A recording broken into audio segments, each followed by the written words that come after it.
Hello, everybody. Welcome to episode 6 of Know Your Doctor by NephroPlus. I'm really delighted to welcome Dr. Manish Singla to the sixth episode of Know Your Doctor. Hello, Dr. Singla. Thank you so much for taking the time out to do this episode. Hello, Kamal, and hello, everyone, whoever is listening. Great. So, Dr. Singla has done his MBBS and MD from Maulana Azad Medical College in New Delhi and his DM in nephrology from SMS Medical College in Jaipur. And then he went on to do his clinical fellowship in University of Toronto in Canada. Dr. Singla is a consultant nephrologist at NephroPlus Mohali. He's also the consultant nephrologist, principal consultant nephrologist at Max Super Specialty Hospital in Mohali. He has multiple publications in various areas of nephrology, and he's also been awarded with the CME Excellence Dronacharya Award by the IHW Council, and he's a gold medalist from the University of Delhi for the best MD candidate. He's also an active member of the Indian Society of Organ Transplants and the American Society of Nephrology. So we'll dive right in, Dr. Singla. If you can just run us through childhood in terms of what drew you to medicine to start with, why medicine? Any doctors in the family, any inspirations, or how did you pick medicine of all things? Yeah, so it's very interesting, Kamal. So I belong to Punjab. Native place is a city called Barnala. So way back in 1980s, when I was in school, so it was entirely different era. No internet, no connectivity. So our pool of knowledge was very limited. But whatever our seniors or cousins, elder cousins used to do, that was our source for deciding and everything. And in those times, it was usually parents who will take the call rather than like these days when you look at child's interest and everything. So, what was the culture at that time when we were deciding about which stream to choose? It used to be either medical or non-medical or commerce or arts. Just four streams were available, and it was like who are willing to study hard and who are a bit on intelligent side, they can choose medical or non-medical. Otherwise, you take commerce or arts. So, I belong to a service family. My parents were both in government service. So there was no option of a family business or something like that. So by default, we were sort of like pushed to medical or non-medical choices. And a couple of my friends were planning to start medicine or medical as a career. So that is how I was like inclined to it rather than any parental influence or someone in the family. So I will say more as a lucrative career option. That's why I chose medicine as a career way back in 1990s. Got it. Got it. And when you say non-medical, it means engineering, right, doctor? Yeah, Right, right. absolutely. Wonderful, wonderful. And then you joined Maulana Azad Medical College, and any particular reason you picked nephrology among the various specialties? So my thesis guide while I was doing MD in Delhi was a nephrologist, Dr. NP Singh. So he sort of started us in nephrology, encouraged us to participate in nephrology conferences. I remember the first nephrology conference I attended while still doing MD was in 2006 or 7. It was in Bhubaneswar, ISN 2006 or 7. So it was like really exciting to attend a conference at that time. Culture was very different. So there used to be a gala dinner and a lot of nephrologists. At that time, I think there were hardly 600 or 700 nephrologists in the country. So most of them used to know each other, very close-knit community. So we sort of liked the environment. And then nephrology as a specialty, I will say, is very cerebral specialty. It's more to do with analyzing things, electrolyte cases, and then taking the call. It's not like surgery, like where you have to do something really hard with like gastro or cardio, which are more intervention focused. So nephrology being more cerebral, we used to love it. Discuss about electrolytes, differential diagnosis. That's how I sort of went into nephrology. Wonderful, wonderful. Uh, Doctor, now just stepping beyond your regular practice and so on. So, who is there in your family? you're married with Yeah, kids. yeah. So we are living in Chandigarh. My wife is a gynecologist. She's contemporary to me, did her MD from Delhi itself, AIMS. She's a gynecologist running her own practice. We have two children. My daughter, she's in ninth, presently studying in Bangalore boarding. My son, he's in sixth with us. So these days, I'm taking the role of like what our parents did when we were planning our careers. So Right. the circle has come back, and now we are realizing that we used to feel like why our parents are so finicky and why they are interfering. Now the same thing is repeating. Right, right. So, any of your kids inclined towards medicine, or what are their thoughts Yeah, in I terms will of careers? say both of them are sort of because for many years they're just listening to our talks about patients, a hospital, which sort of creates a bias in their mind. We have tried a lot to convince them not to choose medicine, it being a very long career, but somehow, as of now, they're both inclined towards medicine as a career. But why would you discourage them from doing? So medicine is a very long and laborious career, I will say. And looking at children these days, like you feel like that they are not made of the same metal which you were, and that they may not be able to, but somehow I think that's a myth. And as of now, they're both inclined towards medicine. Because if there's just to get into a little bit personal from my side, is I think for me today, my biggest regret is not doing medicine. I just feel so bad that I didn't pick medicine. So yeah, but I understand it. It is a long drawn out process. By Yeah, the yeah. time you get into practice, it's almost 10 or more years, 10, 12 years since you finished your 12th. So I understand where you're coming from, but I'm really happy that both your kids are drawn towards medicine. So, doctor, now I understand nephrology can be an extremely challenging profession because it takes up so much of your bandwidth and so much of your energy during the day that at the end of the day, I'm sure you're fully tired and totally drained. Like, how do you relax? Do you do that after you finish work or before or on weekends, or what do you do to just chill and forget all the stress of the day? Yeah, since COVID, when everyone got a lot of free time and developed some hobbies and interests, so I think since then we started sort of like focused on our health and started participating in marathons and running and gymming, which gave us a very positive energy, I will say. So many nephrologists in Tri-City, Chandigarh area, and many more people around us. So we all are. Like more into health now for last 4 5 years, I will say. So typically I start my day with a good session of exercise. I have joined a gym nearby, so spend Nice. almost an hour or so in the gym, treadmill, good running. That sort of like clears your mind, and Yes, you for that hour you forget everything and you're just totally. into good exercise. And so that is Nice. how I start my day, with the positive Wonderful. vibes. Wonderful. That's really nice to know, Doctor. I've interacted with many nephrologists. You are one of the most fit nephrologists. I think that, that I think that's the secret, I guess. And I'm so happy that you're going to the gym every morning. That's really nice.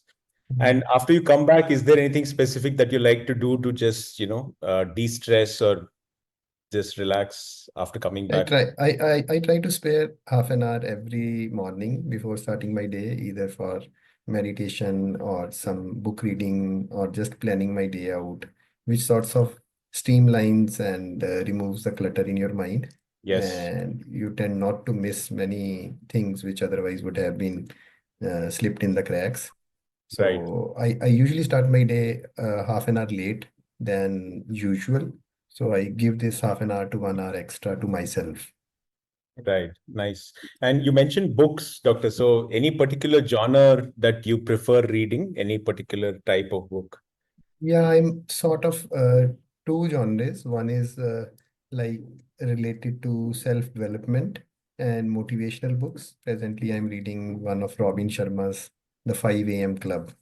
Right. So do I'm not reading it at 5 a.m. It's Yeah, usually yeah, 7 a.m. by the time I pick it up. yeah. And the second genre is related to investment. I like stock markets, tried to Nice. analyze things. So Right. something related to that. So these are the genres I follow. Wonderful, wonderful. That's really nice to know. And any other book that you recommend to our uh, listeners or viewers apart from the 5 a.m. Club? Any other that comes to your mind that really made Yeah, an impact on you in the last few recent past? yeah, so I read two books mainly related to investment, but I will say it's not more of investment, but rather personal growth. One was Rich Dad Poor Dad, Robert Mhm. Kiyosaki. So Right, that sort of gives you a financial literacy because right. that is usually missing when we are into a career like medicine, Yes. and we tend to forget everything about finances and how to handle things. So another book called Richest Man in Babylon. That was another Okay. good book. Okay. So very small books can be finished quickly in a day or two, but Okay. very enriching books. Nice. Thank you for those recommendations, Doctor.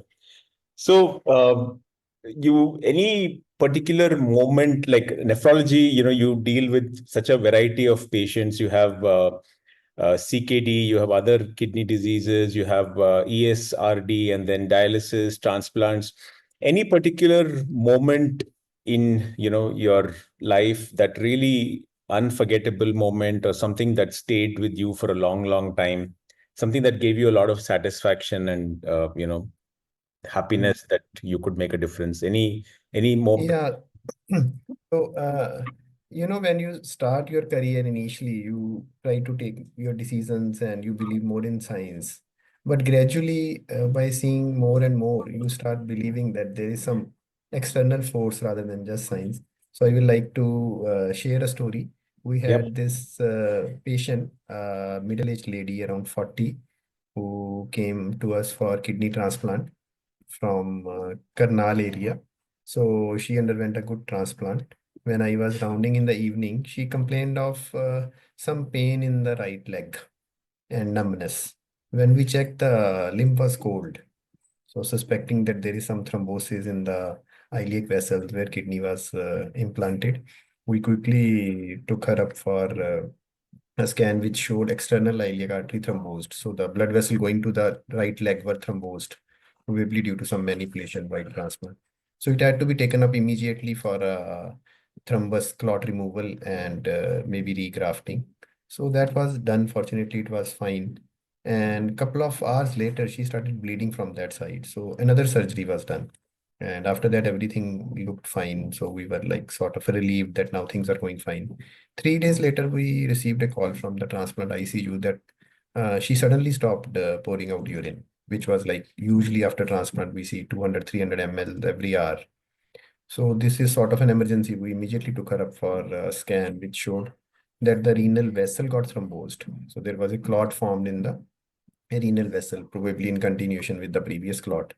So we discussed and brainstormed. It was very risky to operate her again for the fourth time at the site.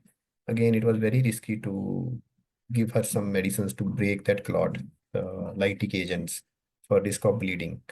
So we sort of like really got sad that nothing much could be done. We just gave her some heparin and explained to the family that graft usually don't survive after an hour or so of ischemia, and that probably what we are looking at is maybe dialysis again and transplant later on.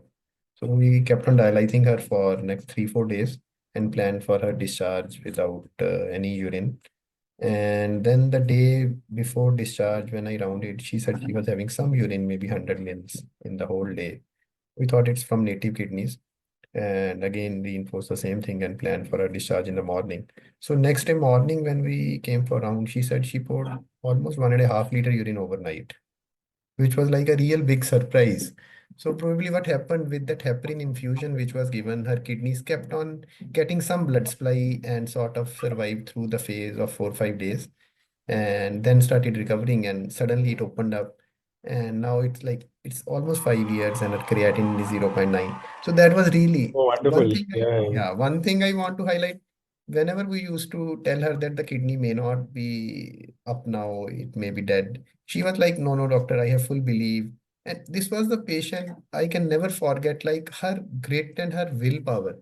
She was like that, I am with you, I have full belief, whatever you will do will be positive. And eventually, if I have to go for second transplant, I will go. Her willpower was very, very strong. From that case, we learned that there is something beyond science. Right, So right. I can never forget willpower of that lady, how she managed, and with that strong willpower, how she came out healthy.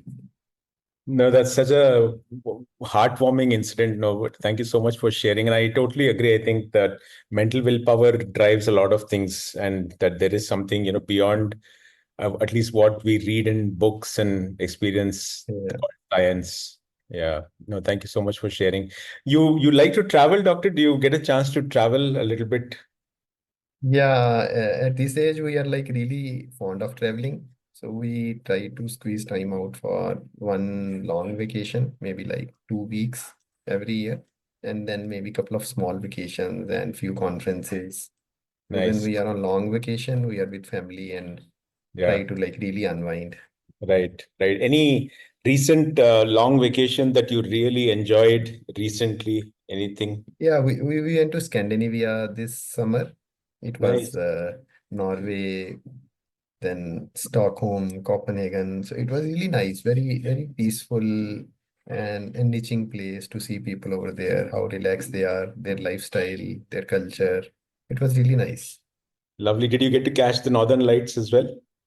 No, we did not go that north. That's not We okay. so Okay. it was more like the lower Scandinavia. Got it. Got it. Lovely. But so nice to know that you are able to take out some time for a nice holiday. Any plans for Diwali, doctor? What do you typically do on Diwali? Diwali is coming up in the next few days. Yeah, so we have moved to our new home. It's an apartment in Chandigarh itself. So we are really excited to decorate it this time, being the first Diwali in the new house. Nice. And then couple of parties lined up, one at our new home and one with the friends. The aura in the air is very different in this season. For Right. almost 2, 3 weeks, it's very festive and everyone is happy, enjoying a lot of food around. Nice, nice, lovely, lovely. So now we move on to a section that we call the rapid fire, doctor. The key Mhm. is that you have to answer in a short phrase or a word or two, and it has to be done immediately as soon as I ask the question. No time to think. So ready for the Right. rapid fire, doctor? I think so. Okay. So we get started.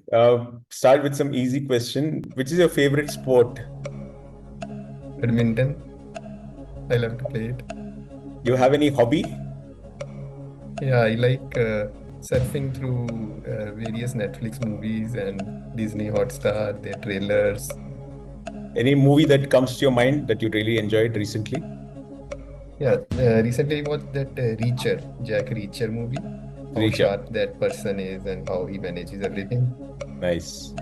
Your favorite Hindi film of all time? Can't recollect anything. Haven't watched a Hindi movie for a long time, but English? Any other movie of all time that kind of you can never forget? yeah. Interstellar, that was Okay. really, really like brain-bending movie. Yes, yes. Your favorite actor Amir Khan from the and childhood. favorite actress? When we were children, it was Juhi Chawla, but now lot of good faces around to look at. Nice. Your favorite food, doctor? I like to binge on South Indian food. So masala Okay. dosa, idli, these are one of my Nice. favorite foods. Nice. We are fellow South Indian food lovers. You like to do online shopping or in-store shopping? Not much of online. I enjoy going to the market and interact with people and buy and try. Nice. Your favorite specialty apart from nephrology? So these days I am into analyzing stock market with friends. We have made some groups. No, I like medical to. specialty, doctor. Medical specialty. Okay, medical subspecialty. Yeah, So I will say it's more of critical care. I like rounding in ICUs, analyzing sick patients, their volume status, drug dosing. So critical care, I will say. got it. And your least favorite medical specialty? Anything surgical. Okay, okay. You don't seem to have an affinity for surgeons. You mentioned that. So it's really interesting to know, doctor. No, but I think you did very well. Thank you so much for doing the rapid fire. And Doctor, before we end, last words for patients on dialysis watching this program. Yeah. Parting So, words, advice. yeah, I think I am privileged to have interacted with thousands of patients in our area. And I will like to say that it's all your zeal. I will like to quote one of our patients who is with us now. So he's Mr. Ramesh Dudani. He's 82-year-old on dialysis, but he loves to travel since he has been doing this for a long time. So in last 1 year itself, he has taken 3 international trips, attended Wow. business conferences in Paris and US and Canada. And he's full of life. He sends me videos whenever he comes to dialysis singing old Hindi songs and really enjoys his dialysis sessions. So I will like to say that don't take dialysis as a burden. If you will just inculcate as a part of your life, you will really enjoy and you can stay healthy for years just with little bit more discipline. It's not necessary that you have to miss anything in life. You can travel, you can do swimming, you can enjoy food. So you can live life to the fullest despite being on dialysis. It's just your state of mind. And dialysis or being a kidney patient doesn't limit you at all. Wonderful, doctor. So nice to know about your patient and for those enlightening words. And if you don't mind, I would ask you to share your patient's number. I would love to have a chat with Definitely, him and learn definitely. from him as well. So thank you so much for We sharing. will be excited. Thanks so much for doing this program, Dr. Singla. Thank you so much for your time. We really enjoyed it. I hope you enjoyed it as well. And those who are watching, I hope you enjoyed our 6th episode. We'll be back with more every month, month after month. Thank you so much. Bye bye.